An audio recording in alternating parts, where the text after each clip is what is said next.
Tú no puedes agarrar y decir, voy a estimular el turismo a base de darle incentivos que no le voy a dar a otros sectores, o voy a darle a la agricultura lo que no le doy a otros sectores, porque eso va generando un fraccionamiento del sistema tributario, del sistema productivo. Entonces, son temas que no se han abordado. ¿Cómo vas a poner la economía a crecer? ¿Cómo vas a lograr que los salarios aumenten? Porque se habla de aumento de salario como producto de ese empleo, pero no se habla de cómo lo vas a hacer en forma sostenible. La única forma de hacerlo en forma sostenible, Javier, es aumentando la productividad. Y para aumentar la productividad, tú requieres un país donde se pueda desarrollar, se tomar decisiones que impliquen ajustes, que requieren un sacrificio fiscal y un riesgo político. Y es ahí donde entra un poco en el debate, debería entrar el tema de la institucionalidad y el tema del... Unos temas que no son menos turbios, pero son menos peligrosos, que es la economía. Y por eso tenemos el espacio Mirador Económico con su conductor, el economista Horacio Estriví, aquí en Radio Ancon. ¿Cómo estás, Horacio? Bienvenido, buen día. Muy buenos días, Guillermo. Buenos días a los oyentes y seguidores de este programa en las redes. Gracias por estar con nosotros, espero que estés muy bien. Y como siempre tenemos la colaboración del ingeniero Javier Castillo. ¿Cómo estás, Javier? Buen día. Pues todo bien, gracias a Dios, escuchando, nada más escuchando, tú sabes, estuvo súper interesante todo lo que todo lo que estuviste hablando hace un minuto. Pendiente de que no venga el carro gris por ahí. Bueno, don Horacio Estriví, comencemos, tenemos como siempre temas nacionales e internacionales, ¿no?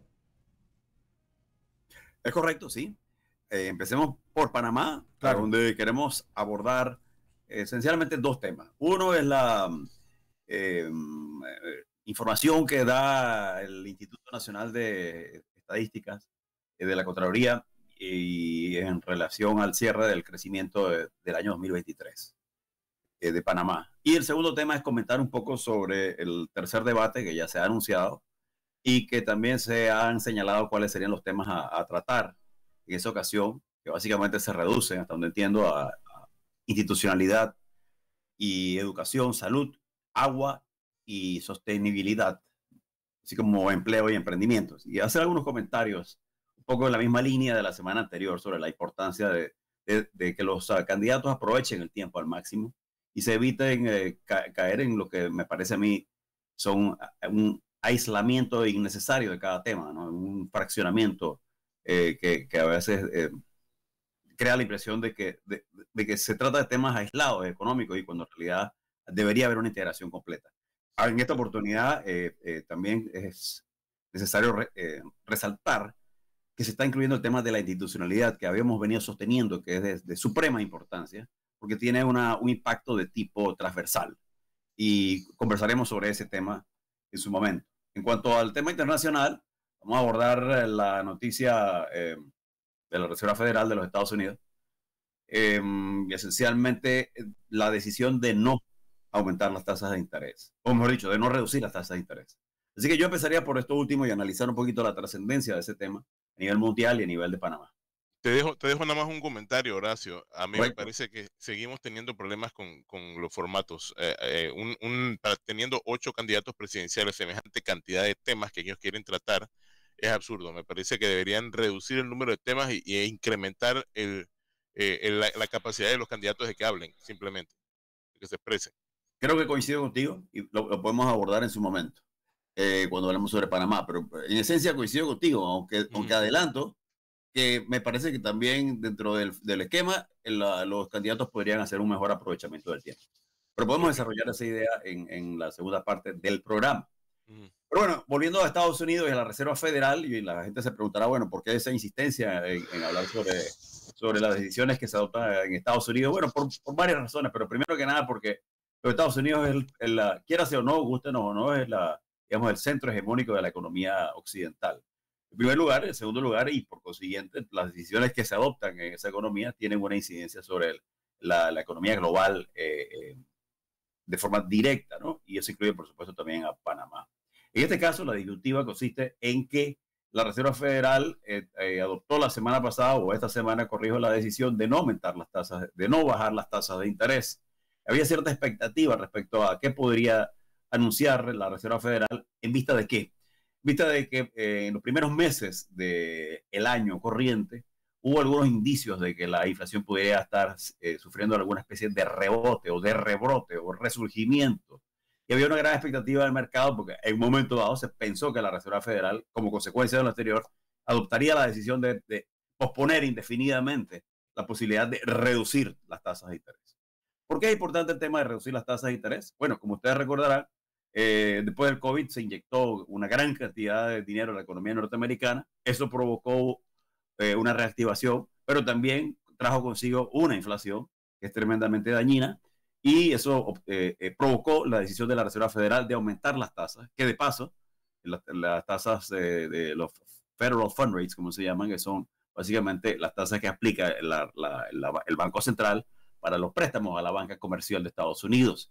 Esas tasas habían llegado a niveles históricos de, ya te voy a decir, 5.25 y 5.5%, tasas que no se presentaban desde hace casi unos 20 y tantos de años. Entonces la disyuntiva es la siguiente: si bien a la economía norteamericana le ha ido relativamente bien, la apreciación que tiene la Reserva Federal, todo indica, es que esa inflación de inicios de año, de este año, que rompió un poco el esquema de que ya la inflación venía bajando. La inflación de Estados Unidos venía bajando en el 2023, a pesar de que había llegado a un gran pico en el 22, pero pareciera que ese pico se había interrumpido a inicios del 24. En esencia, la Reserva Federal ha desestimado un poquito ese resurgimiento y lo ve como algo temporal, y reitera su anuncio de que mantienen su posición de que van a bajar las tasas de interés en lo que resta de este año en 3 oportunidades. Los especialistas están estimando que eso pudiera ocurrir a partir de junio. ¿Por qué es importante bajar las tasas y por qué es importante hacerlo con apego a ciertos procesos? Lo explico un segundito, pero te dejo en la cancha, Javier, por si hay algún comentario. Sí, no, solo para acotar de que el comentario lo hacemos porque la economía norteamericana, esa inflación, ese incremento de precios, se creyó y aparentemente con éxito, ¿verdad? De que aumentando las tasas de interés se iba a lograr controlar la inflación, ¿correcto? Sí, correcto. Enfriando la economía, que es lo que se llama. Y en un año electoral el tema de bajar la inflación es como de vida o muerte, ¿no? Sí y no. Y me gusta el comentario porque sí le da un contexto político al análisis económico. Y es que efectivamente, volviendo al tema del dilema que enfrenta la Reserva Federal para luego ver sus consecuencias políticas, el dilema aquí es que, si bien, como tú lo has señalado atinadamente, el alza de las tasas de interés dio como resultado lo que se esperaba, que era una disminución en la inflación, lo ha hecho también a un muy bajo costo en términos de enfriar la economía. Lo pongo en forma sencilla. ¿Qué está ocurriendo? Y esto es muy positivo. Lo que está ocurriendo es que la inflación bajó y sin embargo no afectó sensiblemente el crecimiento económico, ¿no? Lo que quiere decir es que la economía siguió creciendo a pesar de las altas tasas de interés. Ahora bien, queda muy claro que esas tasas de interés históricamente altas, si se mantienen, pueden provocar, y aquí viene el dilema, pueden provocar que la inflación, que la economía se enfríe demasiado, que la economía pierda momentum y empiece a reaparecer el desempleo en Estados Unidos. El riesgo, por otro lado, de bajarla demasiado apresuradamente es que nuevamente hay un rebrote de la inflación y se desvíe la economía de esa meta inflacionaria que establece la Reserva Federal, que es el 2% en términos reales, el 2% de inflación anual. Entonces sí, definitivamente que este dilema adquiere ciertos ribetes de dramatismo en pleno proceso electoral, ¿no? Porque cualesquiera de las decisiones que se adopten, y si se adoptan mal, pueden generar consecuencias. Bien, porque o resurge la inflación, o bien porque si, pudiera en un momento dado refrenarse la economía de manera excesiva, tomando en cuenta el alto nivel de las tasas de inflación. Sí, está interesante el tema, ¿no? Así es. Bueno, creo que podemos brincar a Panamá, donde creo que hay muchos temas que tratar. Pero lo primero es quizás anunciar que la economía panameña creció, de acuerdo al INEC, 7.3% el año pasado. 7.3%. Y hubiera crecido más, Javier y Guillermo, de no ser por la situación que surgió en el último trimestre del año, que provocó indudablemente una caída en las variables económicas. A pesar de eso, Panamá creció 7.3%. Pero pongamos esto en perspectiva. Y lo que podemos acotar es que luego de una caída histórica de la economía panameña de casi 17% en términos reales en el año del COVID, el 21 la economía se recuperó también a niveles históricos, casi que al 15.8%, luego el 22 a 10.8% y en el 2023, ya lo sabemos, a un 7.3%. ¿Qué indica esto? Bueno, varias cosas. Algo que es obvio, algo que es natural, y es que una economía, ni la panameña, puede crecer doble dígito de forma indefinida. Y por consiguiente, era de esperar que en los años subsiguientes al COVID, progresivamente, la economía fuera tendiendo más hacia su crecimiento promedio. En segundo lugar, es claro que solo por esta razón, ya la economía de por sí este año tendría que disminuir un poco en su dinámica, ¿no? Como consecuencia de esta proyección de largo plazo, si se quiere, lo que viene ocurriendo es 2021, 2022, 2023, que la economía progresivamente viene perdiendo un poco de ímpetu. Lo segundo es que si a eso agregan el desenvolvimiento de esas crisis y sus impactos, el año 2000, a finales del año 2023, me refiero al tema de la minería, al cierre de calles, a las protestas, eso sí va a tener un efecto adicional sobre el crecimiento económico y lo va a disminuir. Por consiguiente, es dable suponer que lamentablemente en el año 2024 sí va a haber un crecimiento mucho más modesto de lo que hemos tenido durante los últimos años, por las dos razones anteriores señaladas.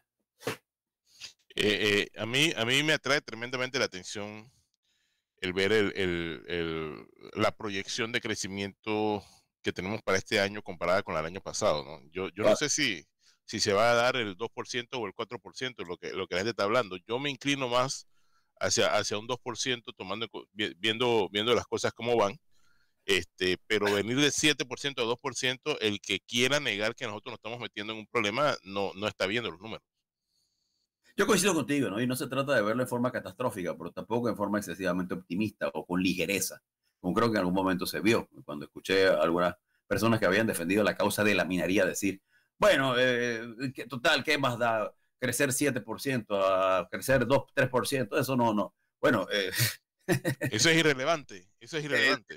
Es decir, el hecho es que si a la gente le parecía que la economía no generaba suficiente bienestar, creciendo al 10% o al 7%, ya imagínate que puede ocurrir con una economía que crece a un ritmo tan modesto como el 2 o 3%. Y Horacio, a mí lo que más me preocupa es que aparentemente en la cabeza de alguna gente no hay una conexión entre generar empleo y crecimiento económico. Porque la misma gente que decía, bueno, estos números son irrelevantes, nosotros hemos sobrevivido anteriormente, esa misma gente después ahora están hablando de que hay que crear programas de inserción laboral para los jóvenes, que era lo que la discusión de la semana del debate de los jóvenes, ¿no? Correcto. Correcto. Y a menos que estemos pensando poner unos escritorios en el Rommel Fernández, y poner como unos teléfonos y unas cosas para que la gente se siente ahí y darles salarios, nosotros necesitamos que la economía crezca para que tengan empleos de verdad y oportunidades de empresarialismo, no solamente empleos, ¿no? Y podemos abordar eso enseguida, pero pregunto, ¿viene un corte comercial? No, seguimos. No, continuamos. Fíjate, sí, efectivamente, creo que has hecho el preámbulo para caerle al segundo tema del día, que es el debate, el anunciado debate. Y sí, efectivamente, en programas anteriores, Javier, ya hemos tratado un poco la necesidad de abordar estos temas de un enfoque un poquito más holístico. Quienes han escogido el tema hasta ahora, quien quiera que haya sido, si fue el Tribunal Electoral o si fue el organismos privados, la CONEP, la Cámara de Comercio, no lo sé, no creo que es lo relevante, pero lo que sí sé es lo siguiente. Definitivamente que para mí finalmente se introduce un tema que tiene un impacto un poco más transversal, ¿no? Y puedo entender el tema de que hay situaciones acuciantes que son los que parecieran ocupar la atención mayoritariamente del electorado, que incluye el tema del empleo, que incluye el tema del agua, de la inseguridad, etcétera. Sin embargo, el riesgo aquí es ver esos temas de forma aislada, y es el lujo que un candidato no puede darse, ¿no? ¿Por qué? Porque un candidato debe proyectar liderazgo, debe proyectar manejo de los temas, ¿no? Y aunque sea en forma, ¿cuál es el término? No quiero usar el término ligera o apresurada, sino aunque sea en forma superficial, ¿no? Y si puede hacerlo en forma un poco más profunda, mejor. Yo creo que eso es lo que busca, al menos yo. No sé tú, Javier, y otra gente. Sí, a mí me interesa saber qué vas a hacer con el agua, pero necesito verlo en qué contexto y qué vas a hacer con el empleo. En ese sentido, lo que hemos dicho es que no se ha abordado el tema, por ejemplo, de cómo estimular el crecimiento, y se da como un hecho por sentado, es decir, que voy a estimular el crecimiento en este sector o este otro sector, sin explicarle cómo. Y lo otro es que yo agregaría es que no solamente hay que estimularlo en forma, el crecimiento, ¿no? En general de la economía, sino hacerlo de forma integral. Porque de lo contrario, incurres en eso que yo he llamado el fraccionamiento, un fraccionamiento, en este caso de tipo sectorial. Si tú no puedes agarrar y decir, voy a estimular el turismo a base de darle incentivos que no le voy a dar a otros sectores o voy a darle a la agricultura lo que no le doy a otros sectores, porque eso va generando un fraccionamiento del sistema tributario, del sistema productivo. Entonces, son temas que no se han abordado. ¿Cómo vas a poner la economía a crecer? ¿Cómo vas a lograr que los salarios aumenten? Porque se habla de aumentos de salario como producto de ese empleo, pero no se habla de cómo lo vas a hacer en forma sostenible. La única forma de hacerlo de forma sostenible, Javier, es aumentando la productividad. Y para aumentar la productividad, tú requieres un país donde se pueda desarrollar, se toman decisiones que impliquen ajustes, que requieren un sacrificio fiscal y un riesgo político. Y es ahí donde entra un poco en el debate, debería entrar el tema de la institucionalidad, el tema del consenso. Lo digo porque en el país no solamente se tienen que adoptar medidas económicas para que realmente la economía crezca, para que realmente haya productividad y eficiencia y competitividad, sino que además se van a abordar en el próximo periodo de gobierno, se van a adoptar medidas que son tremendamente sensibles, que incluyen la caja del Seguro Social. Y en ese sentido, mi crítica, y la reitero, no he visto todavía a nadie abordar el tema de cómo se van a evitar los cierres de calle. Te paso el micrófono, Javier. Sí, yo creo que conceptualmente el problema que tenemos con los cierres de calle es que le hemos dado un grado de legitimidad, que creo que la está perdiendo rápidamente, dicho sea de paso, pero le dimos un grado de legitimidad hasta el punto tal de que nadie habla de los cierres de calle como cierres de calle o violencia en las calles. Todo el mundo lo equipara a la palabra protesta. Y en mi opinión, en la cabeza el que usa la palabra protesta, hay un grado de legitimidad que realmente los cierres de calle no deberían tener. Por lo menos no al nivel político en que se está utilizando como herramienta de flexión de poder. Eh, y eso es como una espada de Damocles que tiene nuestra economía en el costado, ¿no? Sí. Nosotros no podemos sobrevivir así. O sea, mira lo que pasó esta semana. Yo perdí un día entero de trabajo porque no solamente porque se cerraron las calles, sino porque el miedo de la gente hace que la gente te diga, no, vamos a cancelar la reunión, vamos a cancelar la reunión. Y ese día fue un día que me pasé tomando café. Es natural. Y uno racionalmente, adapta su conducta y sus decisiones a minimizar el costo que entrañan ese tipo de cierre. Pero si tú sumas, si tú agregas todas esas decisiones individuales, lo que te vas a dar cuenta es que le estás generando una paralización a la economía, ¿no? Y una cosa es una paralización de la economía en una situación como el año pasado, donde la economía estaba pujante, y otra cosa es un cierre de este año, donde ya trae una economía definitivamente que me apena un poco decirlo, pero es una economía que no va a tener la pujanza y la dinámica de otros años.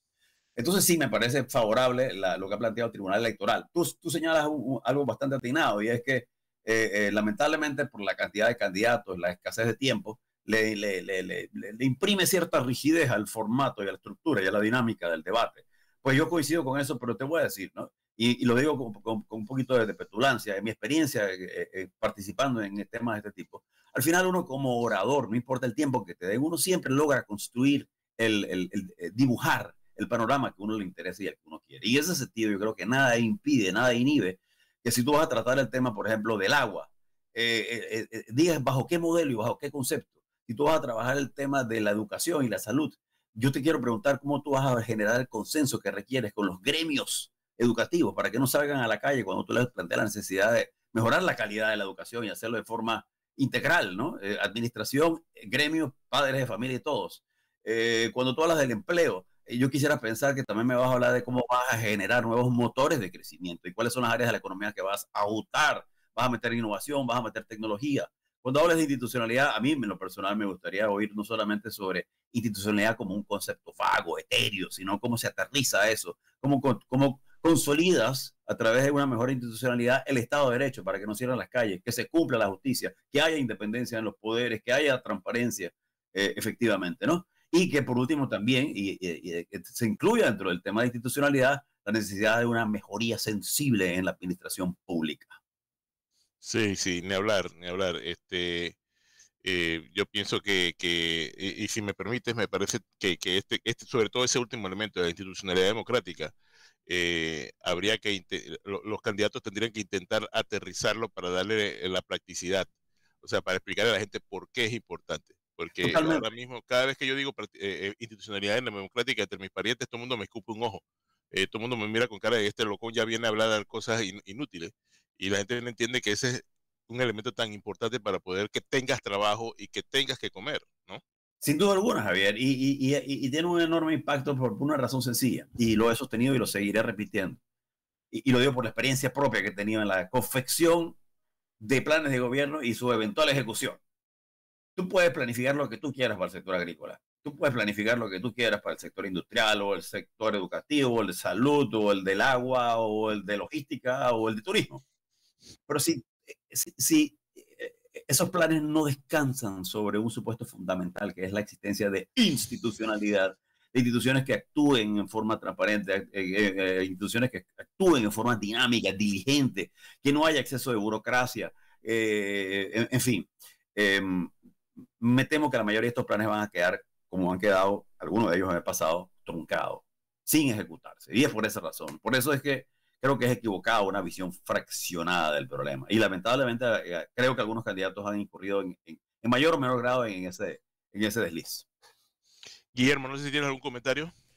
Sí, yo estaba pensando precisamente ese tema de la institucionalidad y me venía el tema de la mina. Lo que estaba pensando era tomar el ejemplo del Ministerio de Ambiente. El Ministerio de Ambiente es un cuartel de invierno de muchos, te lo pongo, durante el gobierno de Juan Carlos Varela estuvo poblado de miembros del PRD en una alianza que no era pública, pero sí era de hecho. Y curiosamente, cuando llega el PRD al gobierno, saca a todos los PRD que están ahí porque no eran de la facción gobernante y pone a otros. Esos nuevos PRD pues comienzan desde cero. Te lo digo con el Ministerio de Ambiente porque es el ministerio que ve el tema minero, que ve el tema de lo que pasa en Darién, que ve el tema de nuestras costas, que ve parte del tema de turismo, y es uno de los ministerios más débiles del Estado panameño, donde pues no hay ni un atisbo de carrera administrativa. Ahí pues hay un montón de gente muy calificada, gente profesionales muy buenos, pero que tiene la zozobra de que ni siquiera cada 5 años, ¿no? Cada vez que cambia el ministro, incluso hasta el viceministro, se va a un grupo importante. Entonces, si eso pasa con el Ministerio de Ambiente, que es así, imagínate un ministerio más fuerte como el Ministerio de Economía y Finanzas. O sea, un país que tiene semejante zozobra no puede crecer, a pesar de que tiene todo para crecer. Yo estaba viendo los números de crecimiento para el próximo año de América Latina y Panamá yéndole mal, todavía queda entre los primeros de arriba de la tabla. O sea que estamos en una región que está castigada por sus propios errores, entre otros, pero nosotros teniendo la posibilidad de destacarnos y comenzar a crecer y prosperar, como lo están haciendo ya países europeos e incluso asiáticos, no lo logramos porque tenemos una institucionalidad pobre. ¿Y eso qué significa? No tener un ministerio de hidrocarburos que hubiera dado algo de confianza a la hora de la discusión sobre el tema minero, por ejemplo.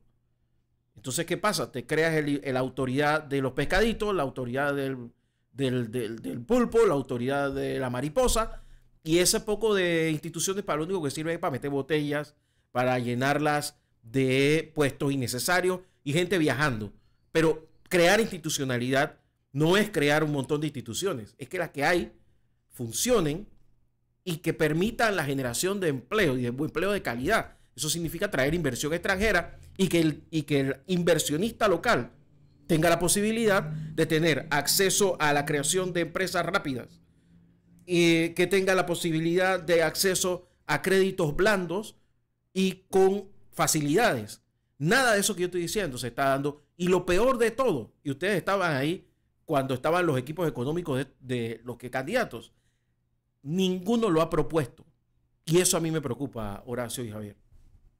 Bueno, coincido plenamente contigo y creo que has remarcado la parte lamentablemente del encasillamiento que hay en cuanto al abordaje de estos temas, ¿no? En cuanto dentro del marco de los debates. Agrego que lo que tú señalabas, que hace falta crecimiento y le agregaría crecimiento que sea incluyente, ¿no? Que contribuya de forma sustancial a la reducción de la pobreza y mejore la equidad. Y por último también que sea sostenible desde el punto de vista ambiental. Así que son varias condiciones, ¿no? Que haya crecimiento, que sea incluyente y que sea sostenible.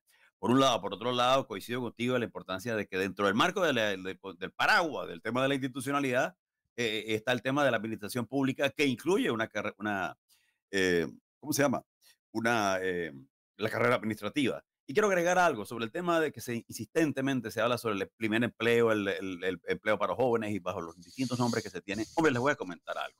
Ya ese plan existe, está en el Ministerio de Trabajo. Ahí lo que habría que entrar a ver es que si se abre en otro lugar o se cierra o se mantiene allí y se le da más recursos o se mantiene con los mismos recursos y se agiliza el proceso. Son muchas cosas. Y naturalmente yo sé que no tiene ningún glamour, ningún sex appeal político para hacer un micrófono y siendo candidato a decir, ya existe ese programa y lo voy a mejorar. Yo lo entiendo. Pero yo quisiera que por lo menos gravitar en la conciencia de los candidatos que muchos de esos programas que ya plantean ya existen. Lo que hay que hacer es aterrizar, buscarlos, ver quiénes están a cargo de ellos y ver dónde es que está trancado el asunto. En mi experiencia amplia de muchos años como funcionario, ustedes se sorprenderían de las veces que ustedes ven que un gran programa está tremendamente trancado por una tontería, ¿no? Porque no hay agilidad aquí, o porque no mandan los cheques allá, o porque no conversaron con el gremio allá, o porque no conversaron con el sector privado acá. Claro está, yo sé que eso no tiene el mismo sex appeal que decir voy a inaugurar un programa de empleo juvenil, pero muchos de estos programas ya están allí, hay que ver qué tienen. Y eso es parte de la institucionalidad y el fortalecimiento de la capacidad de ejecución de las instituciones. Horacio Estriví, te agradezco mucho y nada, nos vemos este viernes que viene, no, sino el próximo, en más Mirador Económico, ¿te parece? ¿Cómo no? Con mucho gusto. Horacio Estriví, economista, gracias por estar con nosotros. Javier Castillo, como siempre, la colaboración. Le mando un gran abrazo. Siempre un placer, Guillermo. Hasta pronto. Hasta luego. Vamos a la pausa y regresamos. Esta es la mañana en Compo Radio.